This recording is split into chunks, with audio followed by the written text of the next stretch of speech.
Today I'm going to talk to you about my favorite must-see dark comedies this spooky season. So let's get into that. So here is number one on my list, Very Bad Things. Okay, so this is a 1997 dark comedy, and it is about a group of friends throwing their friend a bachelor party in Vegas. They have a booze, drug, and prostitute-filled weekend. During the movie, an accidental death occurs, and it really takes a toll on the friend group. They start turning on each other. They're trying to, hide their tracks and get away with this horrible crime that happened to avoid the repercussions of their actions. It's very dark, it's very twisted, but it's funny too. There's a few scenes that are quite bloody. It's just such a messed up good time. It's one of those movies where, like in a typical drama, there's one event that happens that, the whole plot is centered around, and this is like the big deal, and this is like the tragic thing that happened. This movie, it's like, this is a horrible thing that happens, and then things just keep getting worse from there. I mean, truly, it takes you on just a crazy ride. This one has like 10 tragedies in it.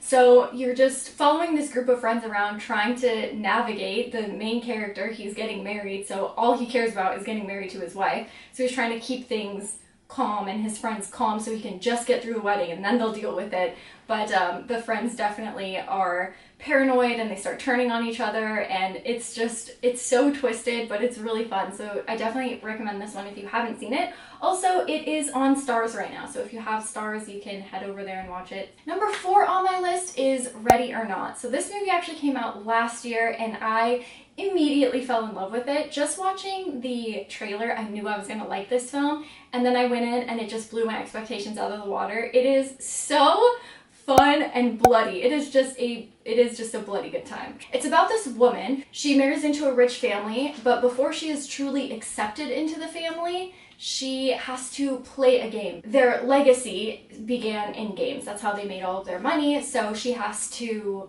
partake in playing a game. It seems harmless at first, it's just a game of hide and seek. However, after a resident of the home dies and she witnesses it, she realizes that the family is actually trying to kill her. People in the house begin to die. The bride needs to protect herself from all of her in-laws. And during the movie, you're kind of trying to figure out why they're doing this. Like, is the family cursed? Are they Satan worshippers? Is this all just some delusion? You really don't know until the end, and it's so fun. It is so fun.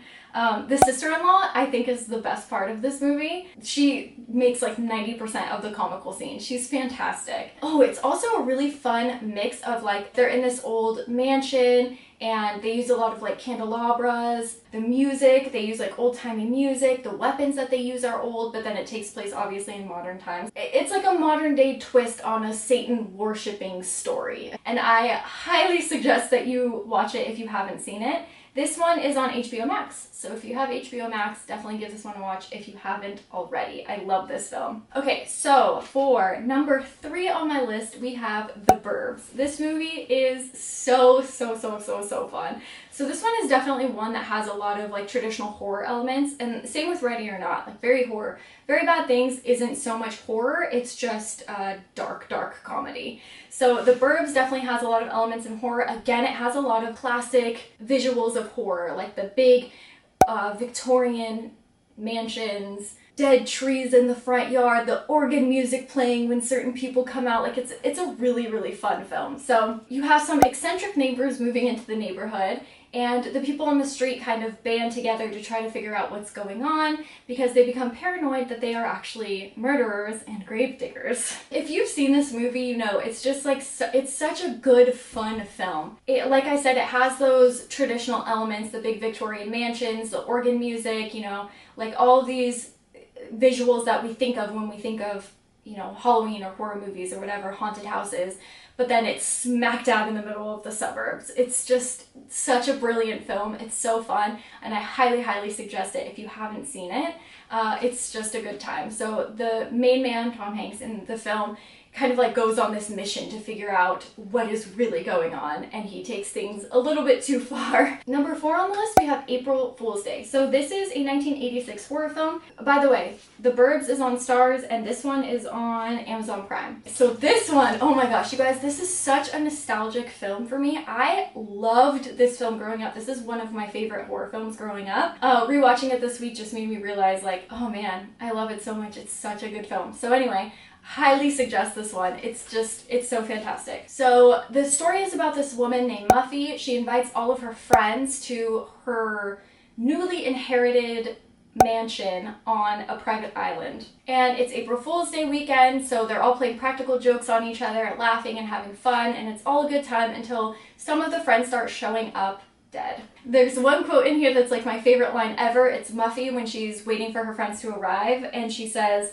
someone says like, oh, I hope you have a nice weekend. And she says, nice? It's gonna be better than nice. It's gonna be bloody unforgettable. Oh god, I love this movie so much. Okay, the practical effects in this are just so fun. Like, truly. There's one at the beginning. It starts off strong. It's not one of those movies where it's like a lot of character development until you get into the scene. Like, it starts off pretty quickly. It's not like a super bloody movie by any means, but the practical effects are really awesome. It's cool because it's a late 80s film. It doesn't have campy 80s feel to it, and it doesn't have like that super intense synthy music, you know what I'm talking about? Like, there's a little of that in there, but it's definitely not like your traditional 80s campy horror film. Yeah, so basically they just are trying to figure out why Muffy's acting so weird, how people are showing up dead, and I think you guys are really, really going to love it if you do give it a chance to watch it. If you do give it a chance to watch it. If you do watch it. Okay, so my number 1 dark comedy recommendation to anybody is always Death Becomes Her. This is a 1992 dark comedy starring Goldie Hawn, Meryl Streep, and Bruce Willis. So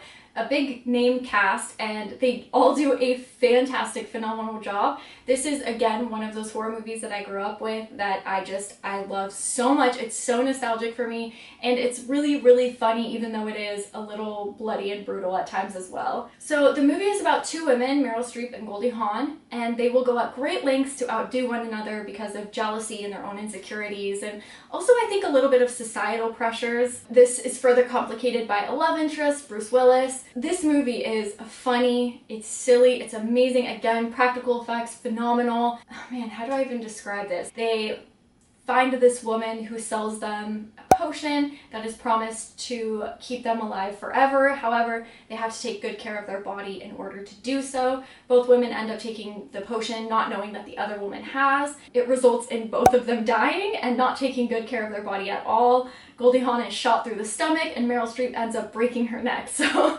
it's just so fun. And Bruce Willis was amazing doctor, plastic surgeon. He was this amazing plastic surgeon. He ended up being a caretaker, and so through his work as a caretaker, he was able to perfect them and make them beautiful again, even though they were dead and they weren't taking care of their body as much as they needed to. So it's just a really fun film. I guess we all have this idea of, like, living as long as we possibly can and, staying young forever, and it's just kind of, at the end of the day, that's not what any of us really wants. You know what I mean? Like, at the end, Bruce Willis is offered the potion, and he's like, why would I take that? Everyone that I know or love will die, and I'll have to live forever. That sounds horrible. And so you really get kind of like a different perspective on death. Let me know if you guys love it as much as I do, because it is one of my favorite films. Okay guys, that is my list of my top 5 dark comedies that I would recommend. A lot of these are very nostalgic movies. They're movies that I grew up on, so I had to include those in there. Let me know down below what your favorite dark comedy is, because I'm always in the search. Dark comedies are one of my favorite films. Super mild horror, but also pretty twisted and some blood in there, and then also really hilarious at the same time. I don't know why, but blood and humor just go so perfectly hand in hand. Anyways, that is it for this video. I hope to see you again tomorrow. Bye!